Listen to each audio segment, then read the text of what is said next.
Good morning. Good morning, everyone. Okay.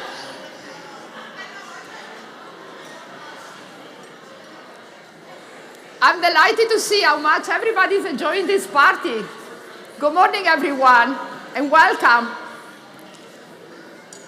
So first of all, thank you to everyone for being here early-ish in the morning on a Friday to celebrate our Pali Awards. So thank you for joining us this morning to celebrate the 2025 Presidential Awards for Leadership in International Education. My name is Valeria Bertacco. I'm here every year, and I serve as a Vice Provost for Engaged Learning. The Pali Award for Leadership in International Education was established in 2017, so we are on the 8th year, to celebrate and recognize the extraordinary effort of our faculty and staff in advancing international education for our Michigan students. This year, as part of the Year of Global Engagement, you may remember it was launched in January of 2025, we are delighted to add a new award for rising professionals in international education. You all are well aware of how central international education is in delivering a well-rounded college experience to our students, and you're a key contributors to that. Each year, our institution offers more than 300 unique opportunities thanks to the work of our passionate faculty and staff dedicated to organizing such rich programs. The Pali Award recognizes 3 individuals, faculty and staff members, whose vision and commitment to international education contributed to our institution's national leadership in this domain. Indeed, as you may recollect, last fall, the Open Doors report identified the University of Michigan as the #1 public institution in the country by number of domestic students completing an experience abroad. This is thank you to you, so round of applause to you.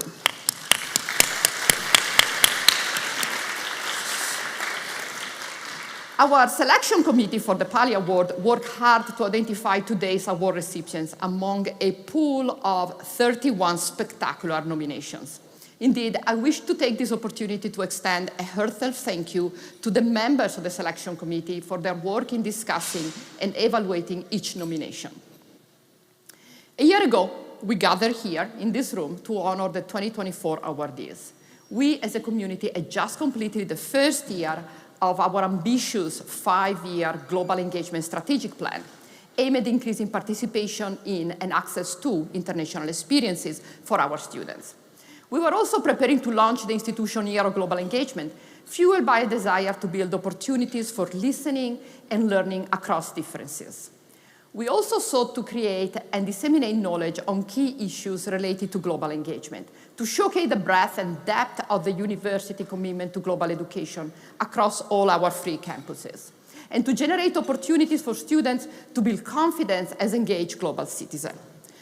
Through this initiative, we reduced barriers and provided critical support for students seeking international experiences.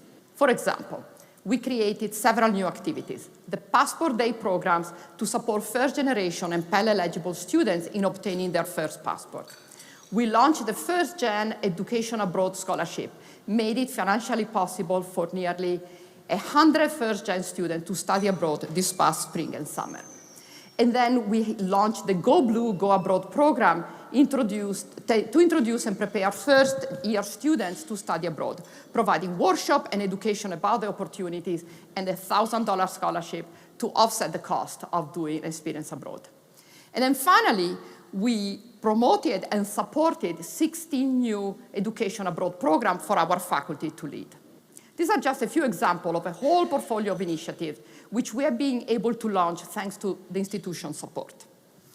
And your time, dedication, and commitment to provide a rich pool of international education opportunities for our students.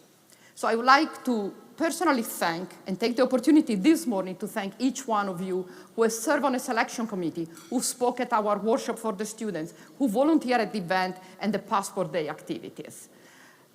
By offering this wide range of portfolio activities, we'll build excitement around global engagement, and we hope it will reverberate for years to come. And we hope to continue several of those activities in future years, continuing the global education, the strategic plan of global education. Now, let me tell you an activity that is upcoming. As part of the Year of Global Engagement, sometimes we call it yogi, but we're very careful with that term. We will be hosting a fireside chat with Pratik Awa, president of Ashesi University. The event is in Raqqa on September 22nd in the afternoon. Patrick is a Ghanaian engineer who came to the United States to pursue his bachelor degree in engineering, so he's also from the engineering community.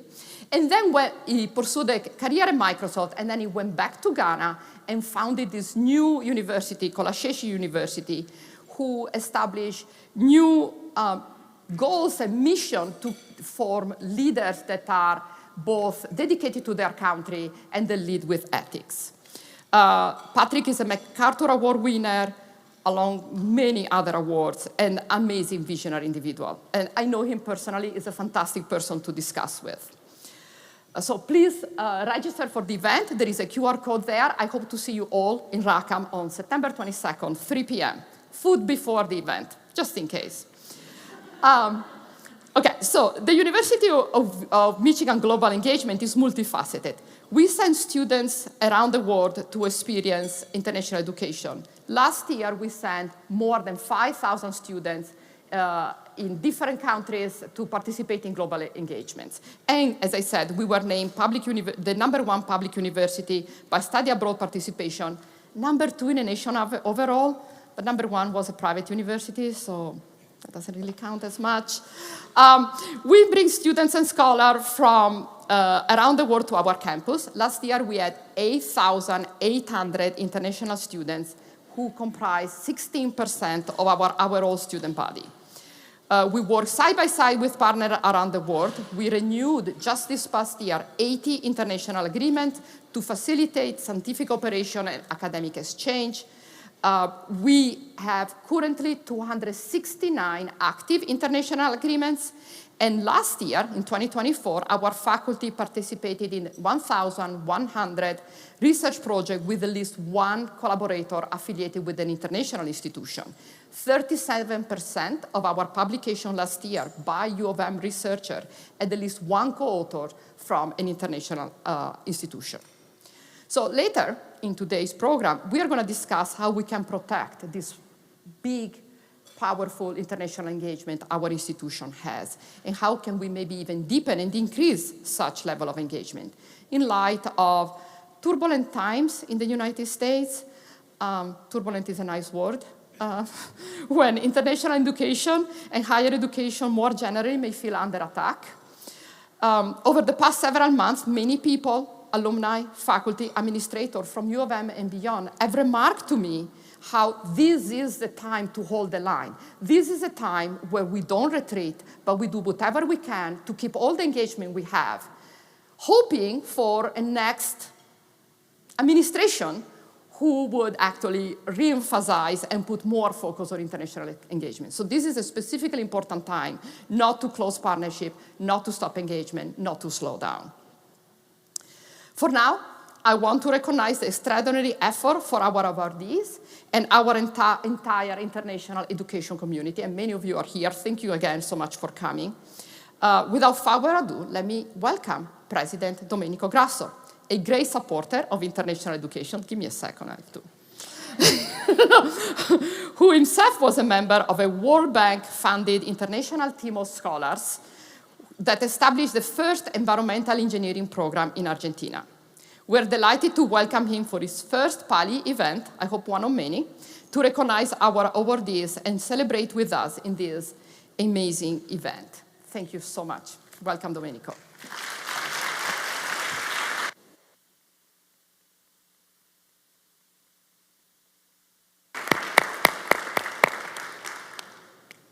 Good morning, and thank you, Larry.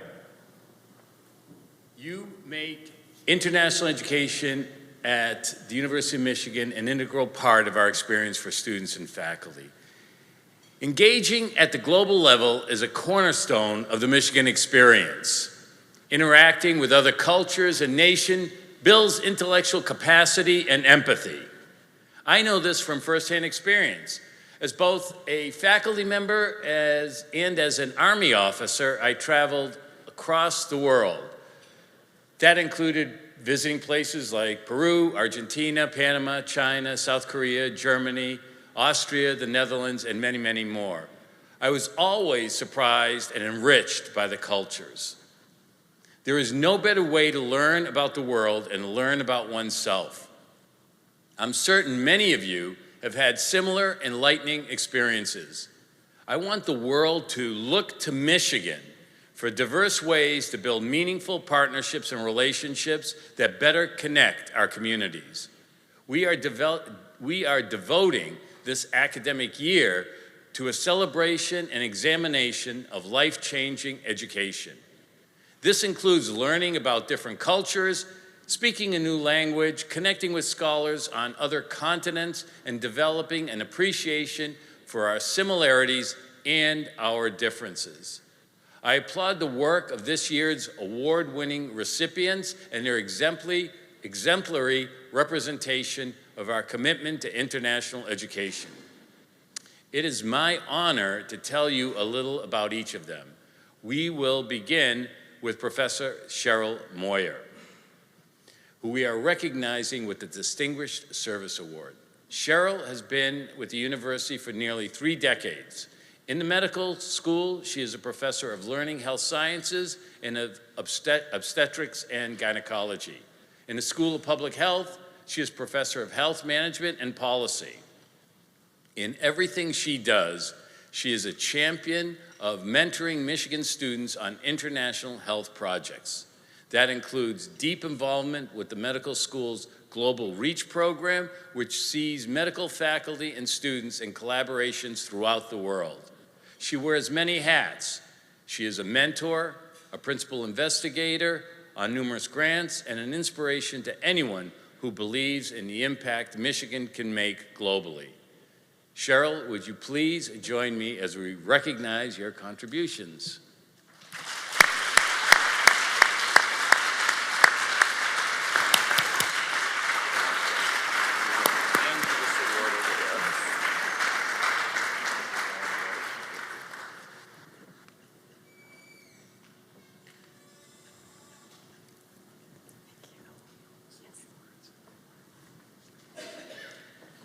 What a tremendous honor it is to be standing here today.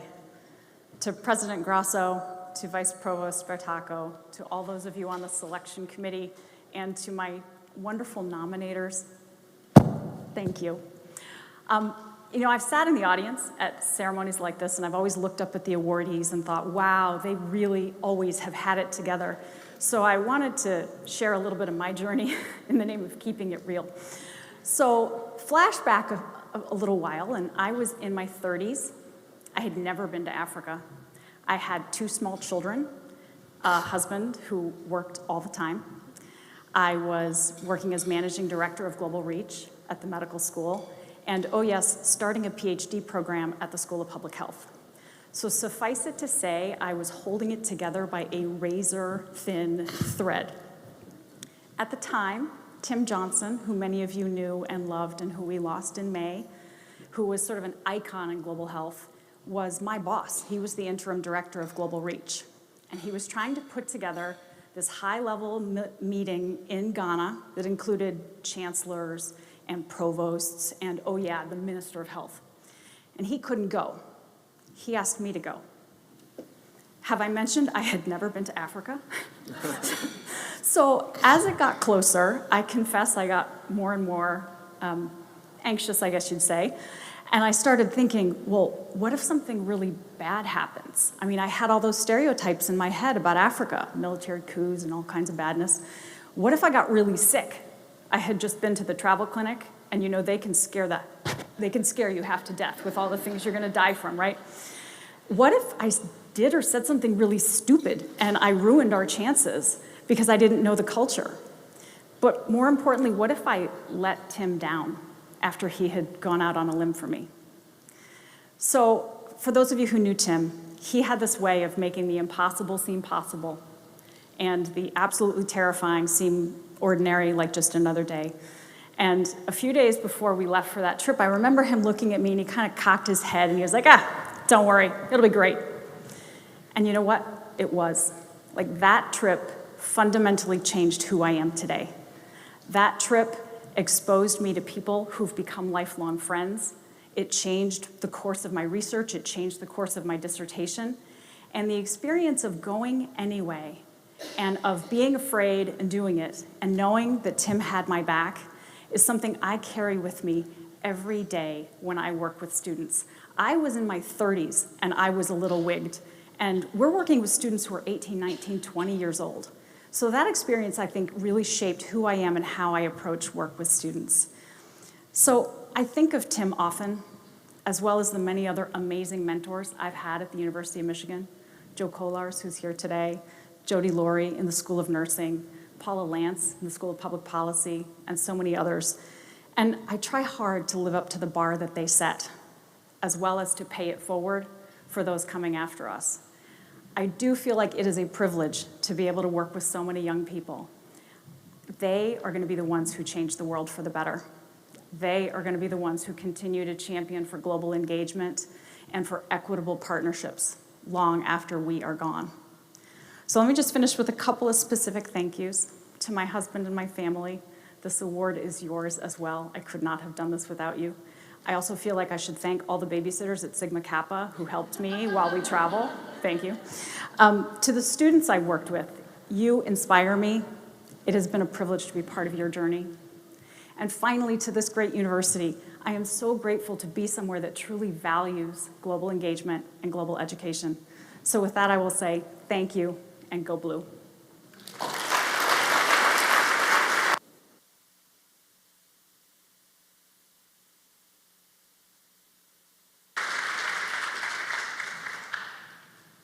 Our next Distinguished Service Award recipient is Scott Riggs, Director of Global Engagement at the University of Michigan, Dearborn, a place very near and dear to my heart. Scott has made global education a part of the U of M Dearborn experience.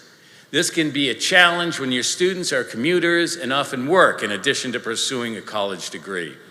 He has been instrumental in establishing engaging study abroad programs in Spain, Iceland, Costa Rica, Poland, Greece, and France. And by the way, those are all places I haven't been yet, and I would love to re-enroll. I'd like to quote Chancellor Gabriela Scarlata, who has worked closely with Scott throughout the years. She said, "Scott's passion and enthusiasm for innovation to enhance global education on our campus is unprecedented and unmatched." Scott, thank you so much for such dedicated service. Please join me on the stage.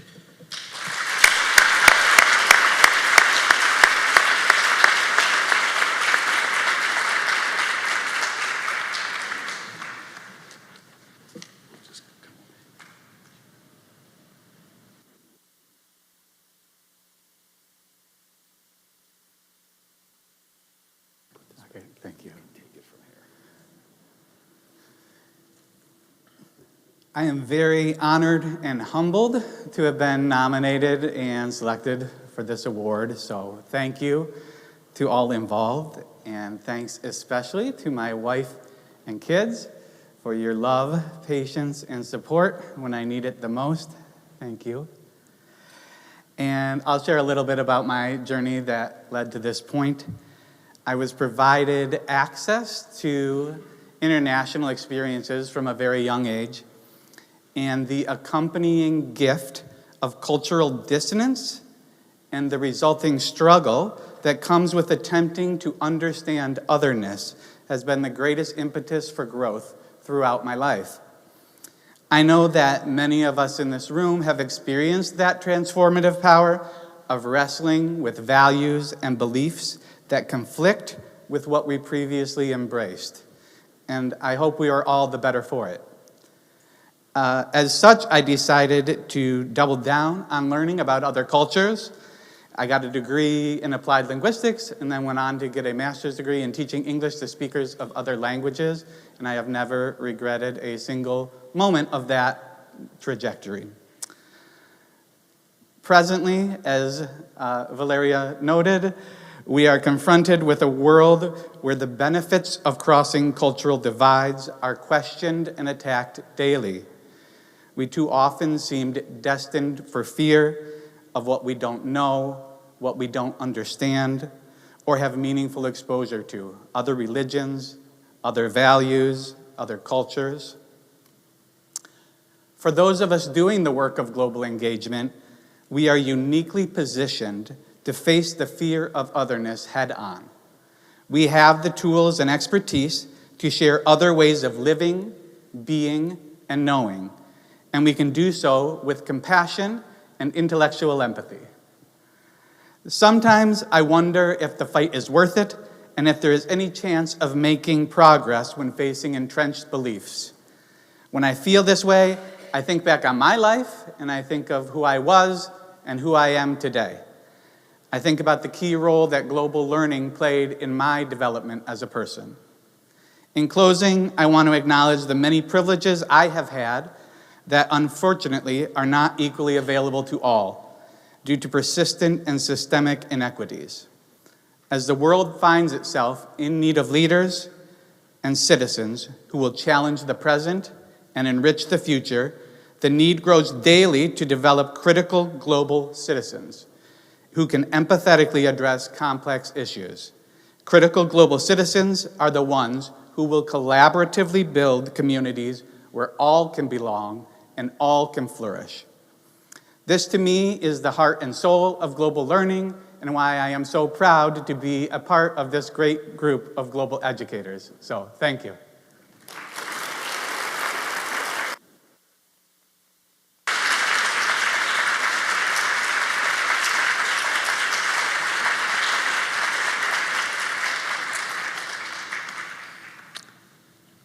With this year's program, we are introducing a new Rising Professionals Award.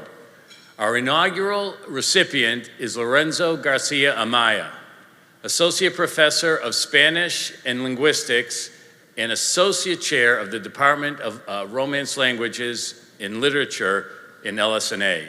Lorenzo is known among his colleagues and his students for his innovative research program, leadership, student mentorship, and dedication to service. He has served as the faculty lead on numerous University of Michigan study abroad trips to Spain. His students return from their experience with enhanced language proficiency and intercultural competence, which builds their global citizenship skills. Lorenzo, we know you connect well with your students because they have honored you with the Golden Apple Award.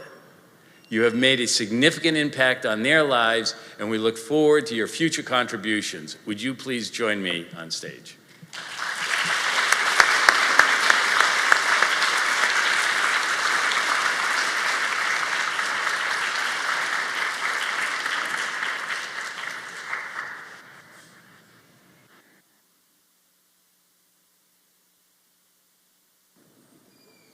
Start.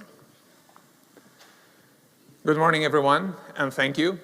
Receiving the President's Award for Leadership in International Education is a profound honor. It is also very personal. Let me share why. I come from a humble community in southern Spain. My parents grew up in a country devastated by the Spanish Civil War, and that history shaped their education and their chances. My mother, coming from a family of 2 siblings, completed 2 years of high school and was trained as a seamstress. But in her world, women were expected to care for others, not to study.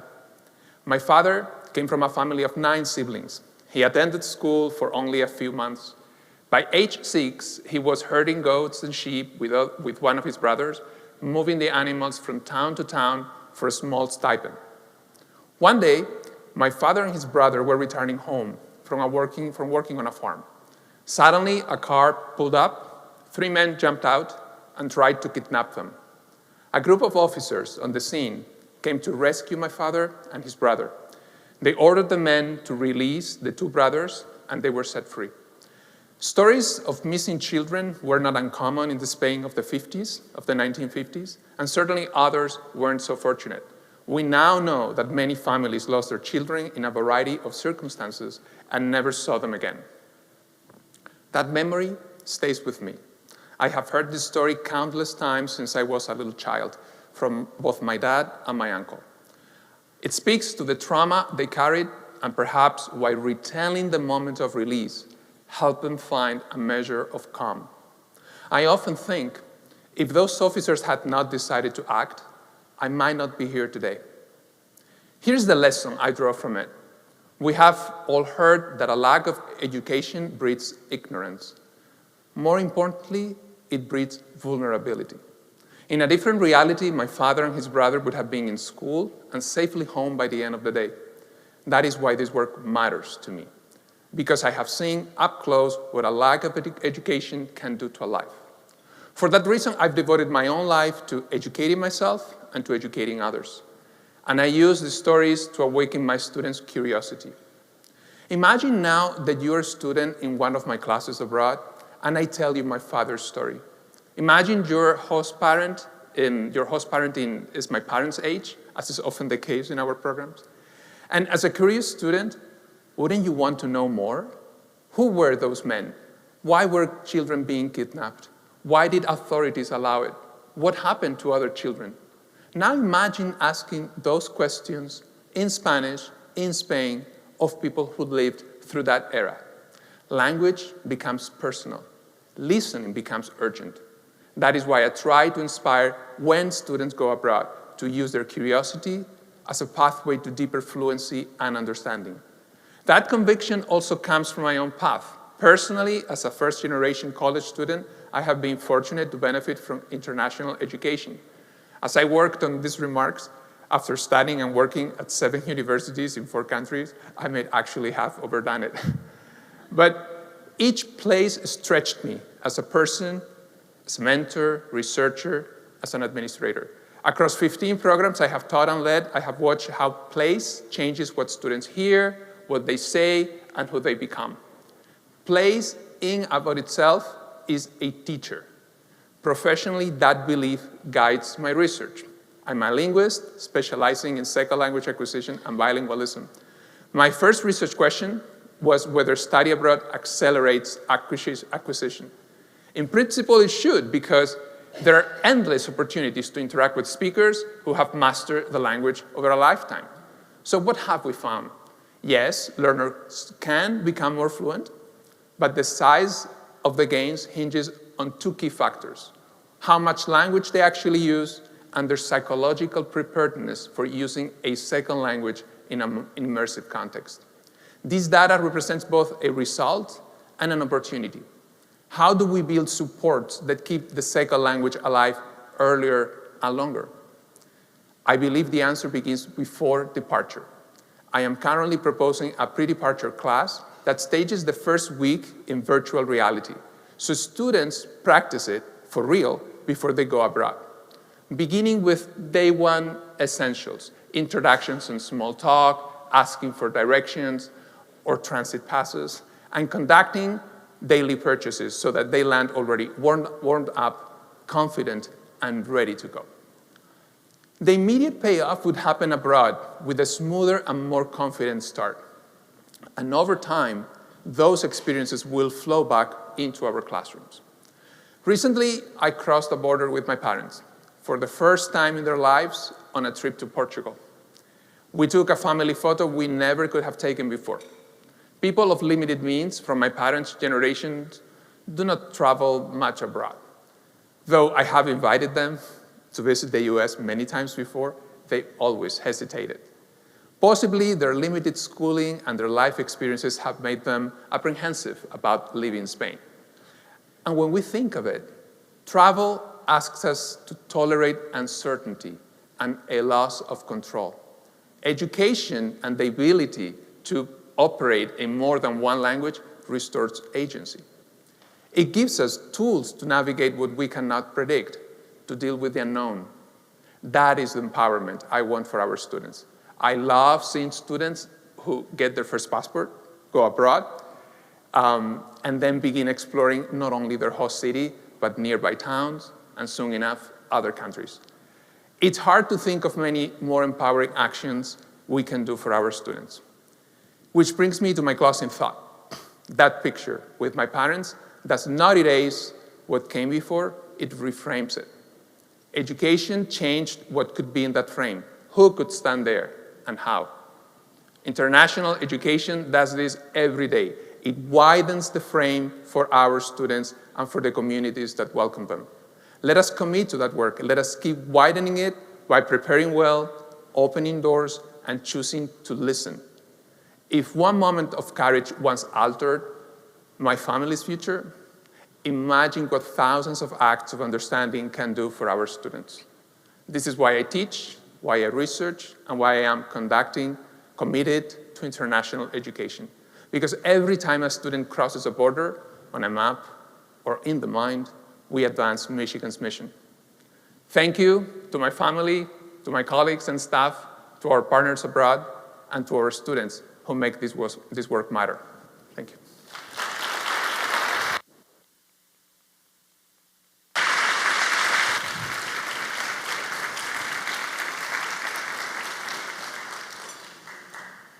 Thank you, Lorenzo, Scott, Cheryl, and President Grasso. I think we can all agree that the future of international education at our institution is bright, precisely because of your passion and your leadership.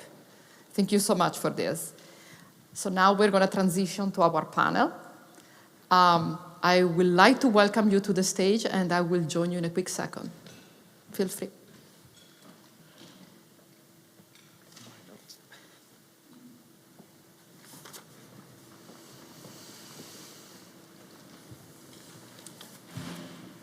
So our panel today is titled From Barriers to Bridges, Advancing Global Engagement in Turbulent Times.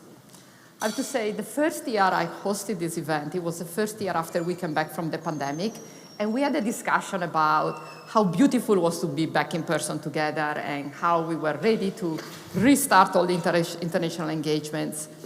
And I remember the day after thinking, well, next year that's not going to be the case. What am I going to talk about? But this country had kept me on my tippy toes the entire time. Okay, so discussion for today. We will be discussing strategies for advancing global engagement in these turbulent times. The times are undoubtedly turbulent.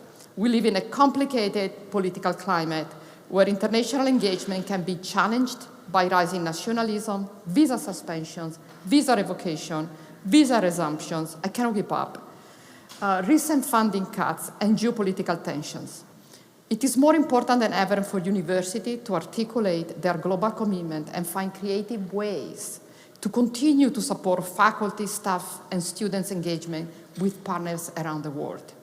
We would like to discuss with our award winners how removing barriers to cross-cultural experiences, whether geographic, financial, linguistic, or beyond, promote access and opportunity. What strategies they have employed to open doors to global experiences in challenging times, and what innovative ideas they have developed for building more bridges across cultures in the future. I'll come there and join you and ask you a few questions. And, oh, I can speak and move. That's great. I will ask questions to each one of you, but then if the others have additional comments, please feel free to add. And for the public, I really would like to hear your questions as well. So let me get started to warm up the room, and then I'll pass the microphone to you all. Scott, my first question to you. A focus on affordability and accessibility of education abroad has been a hallmark of your work on the Dearborn campus. In your experience, what strategies have been successful, and what more can we do to ensure that all of University of Michigan students have access to affordable global experiences, besides putting a lot of money on the problem? So, for me, what has proved most effective is listening to students, especially the student populations that are maybe underprivileged or lacking resources. So, and I have learned things that are obvious and things that aren't, right? So that's why I think it's so important. I think what's obvious is financial aid. That is always the number one that students say. But what was less obvious to me, what they, at least at Dearborn, what they bring up often is that the programs, they say, have to count for credit and have to count to their degree. And that was a bit of a surprise for me. But for them, they don't have time to put toward things that they view as superfluous. So they want to make sure that it counts. So we also had to make sure that we had shorter programming available. And we have a lot of students who have family responsibilities. And the financial impact of not just going, but also leaving a job is really high. And so making shorter trips available was important. And finally, I think we often view global education as synonymous with international travel, and I don't think it has to be or should be. I think there's a lot that can be done locally and a lot that can be done virtually that are accessible and meaningful. Thank you. I have a question for you, Lorenzo. Sure. So you talked a little bit about the focus on pre-departure preparation. Mm-hmm. And actually, I would like you to elaborate on the concept of virtual reality. I don't know if that's a Zoom environment it's or Zoom on steroids.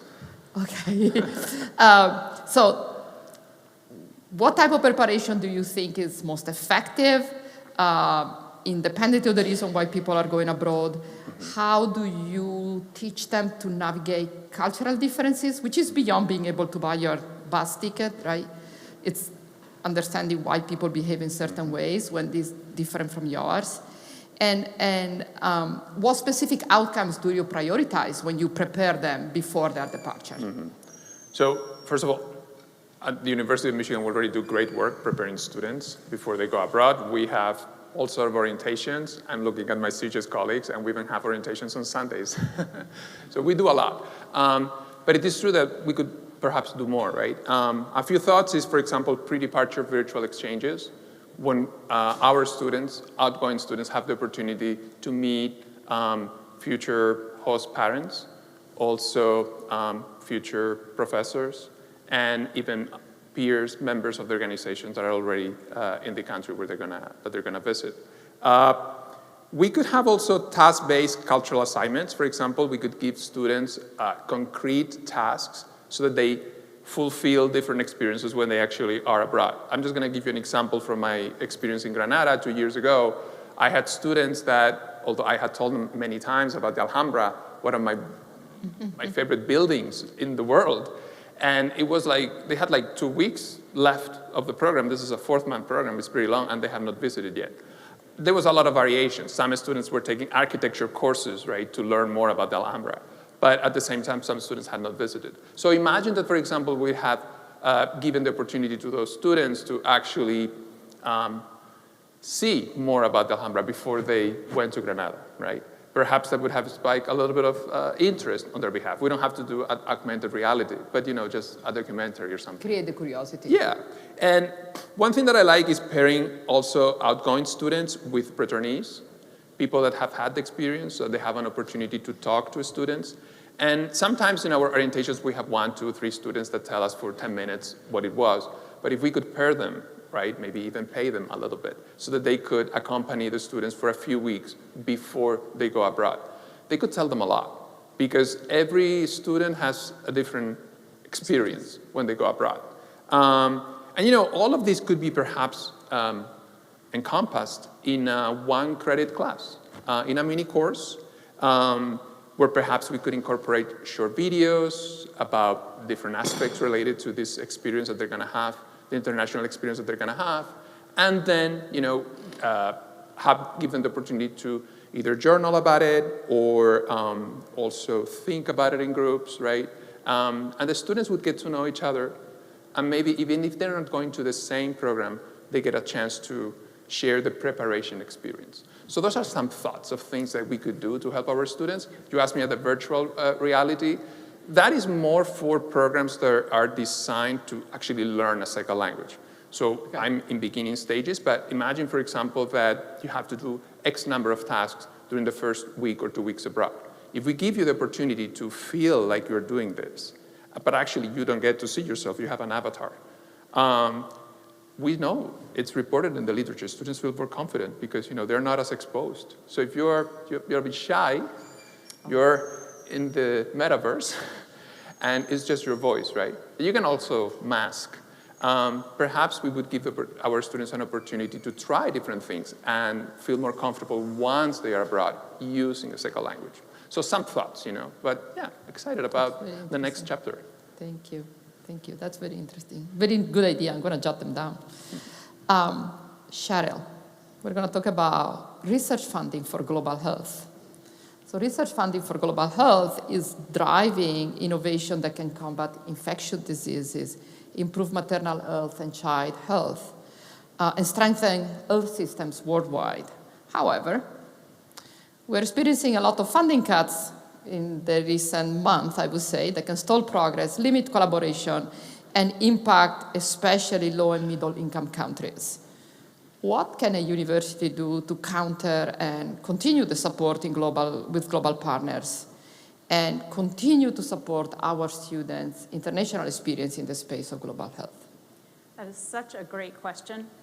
One of the things I've always appreciated about the University of Michigan is the number of small seed grants that are available. In every little corner, there's Earwig, there's the International Center, ASRI, the African Social Research Initiative, there's Global Reach at the medical school, the Global Public Health offers support for their students, the Center for Global Health Equity has seed grants for faculty and has opportunities for students of all levels. What that means is that we can get very creative about maintaining relationships even when larger grants get cut. I often talk about the role of students in many cases for me is to be my eyes and ears on the ground and to be that partner that I can't be there 24/7. But if I have students working with my partners daily for 3 months in the summer, it maintains that relationship even if we don't have a large grant. So I think universities and students can play a really important role in maintaining those relationships. I also think we're going to have to get more creative about philanthropy and earmarking philanthropy for global work, because as we know, the federal government has its vicissitudes, shall we say, and I think people who have experienced global health have a much deeper commitment to maintaining it and providing those opportunities for students. So I feel like that's another area where the university can leverage its influence in creating more opportunities for faculty and students and our global partners. I really appreciate the two ideas, but also the positive attitude that you can maintain in these daily updates of incidents and new problems. So thank you for that. Do we have questions from our public?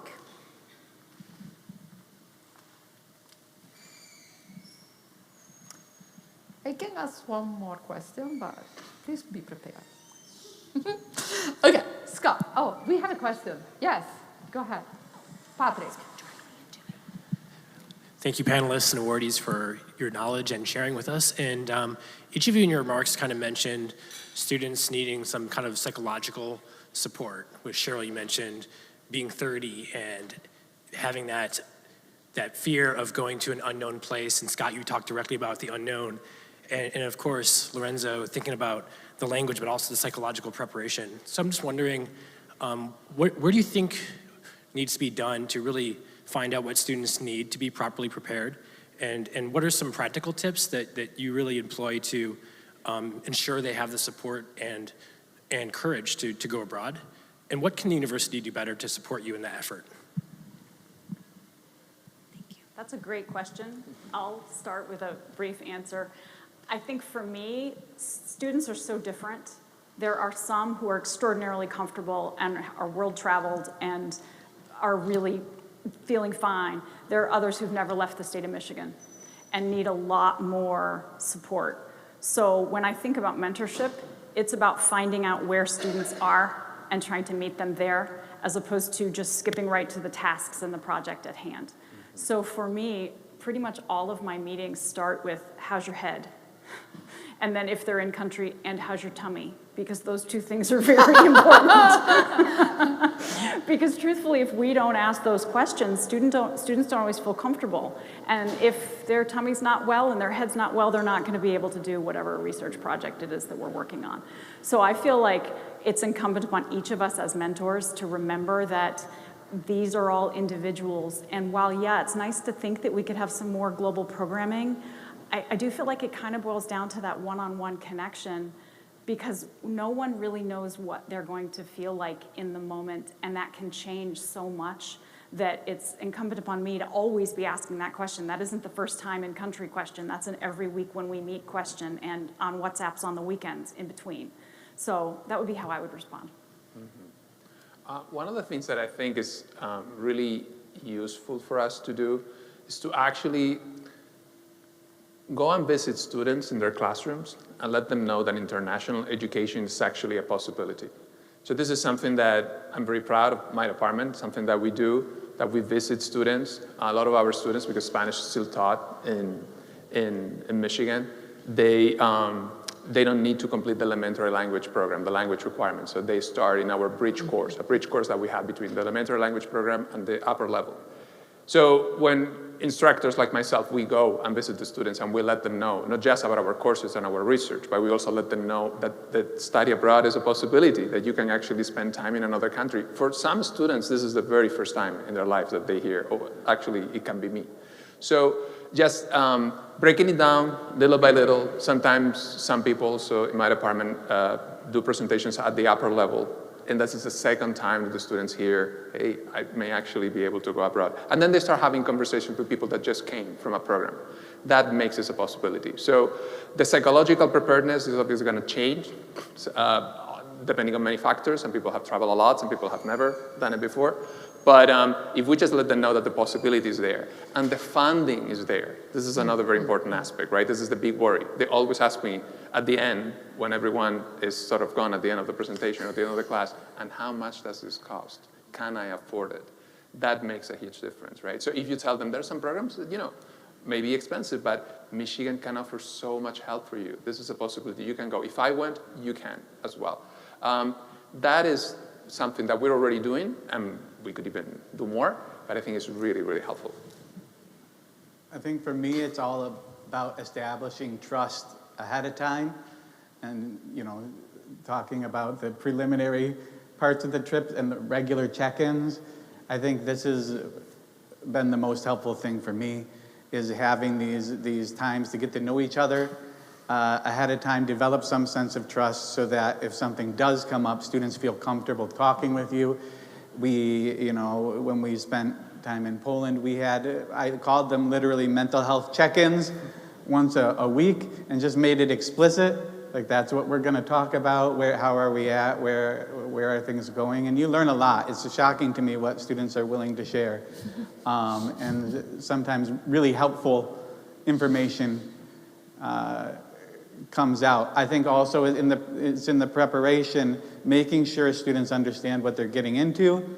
I think when we've had major incidents abroad, it's when students are trying to escape something back home or bringing something with them and thinking that they'll be getting away from that overseas, but it intensifies. So making that really clear in their mind that that's what's going to happen.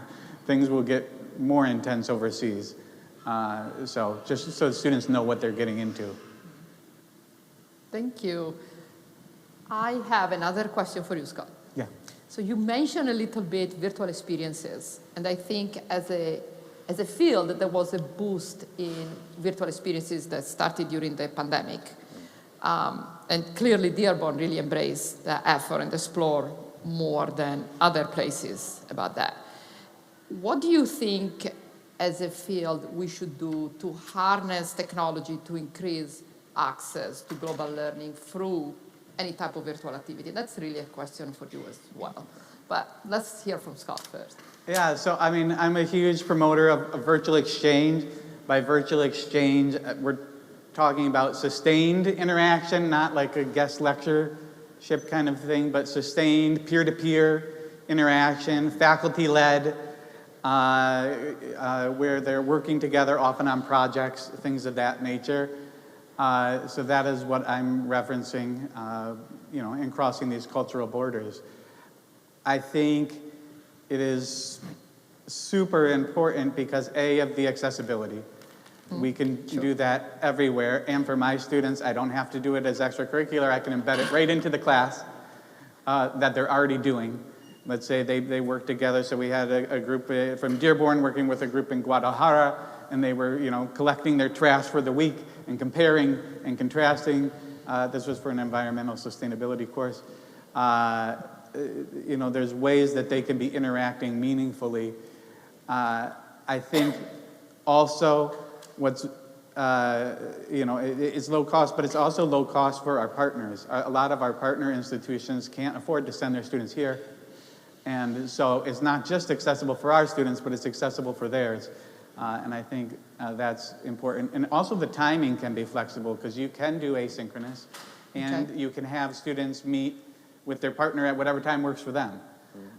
So there is some flexibility built in. And then also, it's sustainable compared to air travel. So that is another really important consideration, considering the state of the planet. And then finally, when it's done well, it can be transformative, just like study abroad. So it has to be done well. But what's great about U of M is we have amazing resources. We have amazing faculty members on all 3 campuses who have done fantastic work in virtual exchange. I see my colleagues, Todd Austin and Philomena Meekin from the Virtual Exchange Initiative here on campus, and they provide pedagogical and technological support for virtual exchange.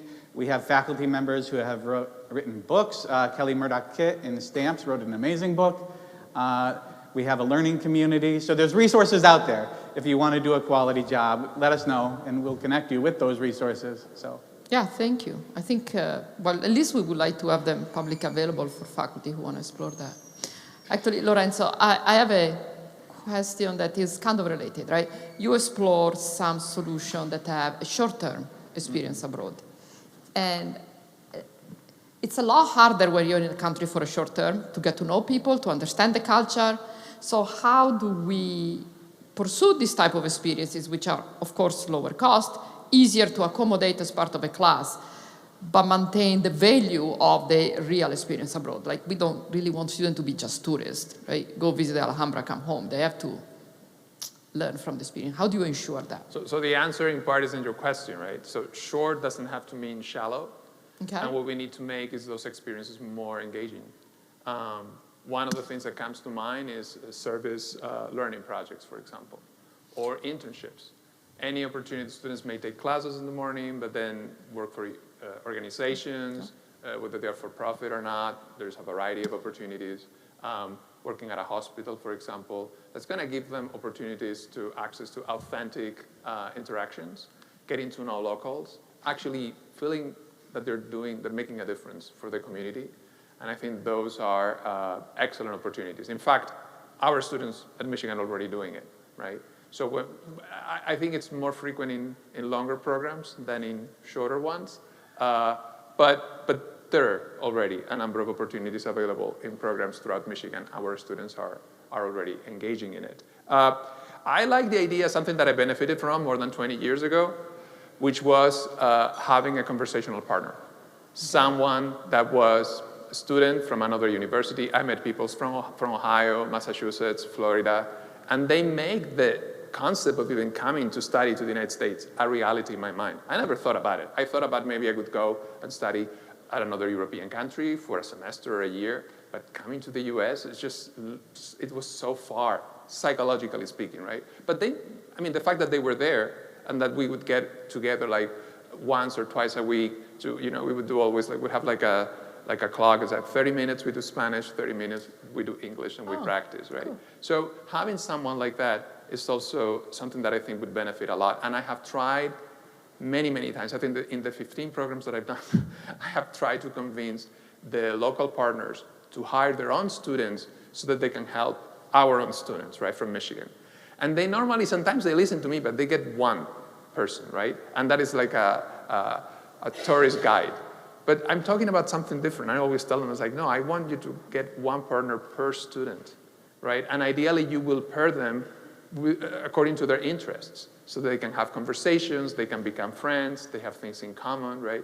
And I think that would be really, really useful. Do you know why it doesn't work? Like, why don't I think it's a money issue. I think, and I have thought even now, this is the opportunity to talk to people, right, that can make decisions. That maybe if this is something that we could fund, it's not thousands of dollars that we're talking about, but some motivation, something that would make the local students want to interact with our students, and perhaps not taking as a job, but it's also an opportunity for them to grow. I think that can be really impactful. And finally, I think that journaling, this is in the literature, journaling, group debriefings, I think that this can also be, make the experience, the short-term experience, more engaging, and also give the opportunity to self-reflect, right, about what is happening. Again, the fact that it's short doesn't mean that it's not meaningful. It can be quite meaningful as well. Thank you. I have a question. I think we have time for one more question. Okay. Thank you so much for speaking today. My name is Melissa, and I wanted to point out that recently the Fulbright program was under attack, and there was concerns whether or not they would be funded. And because about 25,000 people called and wrote representatives, they were able to protect the program. And as a result, I wanted to ask for you, I know that we care very much about students having these great experiences for themselves and reflecting kind of in the moment. What do you think we can do as educators to not just have these students have this awesome opportunity for themselves, but to throw a hand back that might encourage and even protect these programs in the future? Thank you. What was the program that you mentioned? The Fulbright program. I spoke first last time. The question is, how can we protect programs beside encouraging our students to go abroad? Something like what happened with the Fulbright program. But there are many other programs that are not surviving. I mean, yeah, it's a hard one, right? So I think we need, the more we can get our students to share their stories, the more we can share the impact. But hopefully not just, I think where I struggle, I think we do a great job of sharing our stories internally, but it doesn't get out maybe to the broader public, which is, maybe where the stories need to be going. So how do we get these stories, these amazing stories and experiences that our students are having to lawmakers, to people who vote? How do we share those stories in a broader community? I don't know if I have the answer to that, but I think that's the gap that I see. I do think it's very important to have the voices of the recipients of those programs rather than the organizer, right? Those voices matter so much more. So, I mean, and if the issue is funding, one can always think about asking to alumni, perhaps people that have benefit from those programs, that they are always life-changing. I always tell my students whenever I present study abroad programs or international education in general is that I've never had any complaint. I never had anyone coming to me after a program and say, this was a really bad idea to come here. On the contrary, people are sad that they have to return. So, maybe they would be willing to give back. And I don't know much about the donation system and the fundraising system, but including initiatives, a new initiative to perhaps have support to keep these programs running, I think that perhaps we could find people that are willing to give and that would be willing to support these very important initiatives. Let me just add, I want to echo something Scott said earlier about this sort of artificial divide between global and local. I think there's an awful lot of opportunity for us to do a better job of highlighting the overlap. And it's not just that, we have students and faculty who go overseas and have these great experiences, that there's opportunities for us to learn and bring things back here, and for the local communities that are also needing a little extra initiative, so that it's not this global-local split, and that programs that are global are only really benefiting people who have means and who are traveling elsewhere. So I think some of it is in our own messaging as a community and thinking about how do we do a better job of making it seem like we're all on the same planet and that we're all working towards some of the same things, as opposed to having these artificial divides. very good point. Thank you. Thank you so much. I think we are at time. So I would like to thank again our awardees, and thank you for being part of this panel. But most of all, thank you to all of you for coming this morning, for helping us celebrate international education, and most of all, for supporting international education throughout the year. I hope I'll see you all again next fall. Thank you.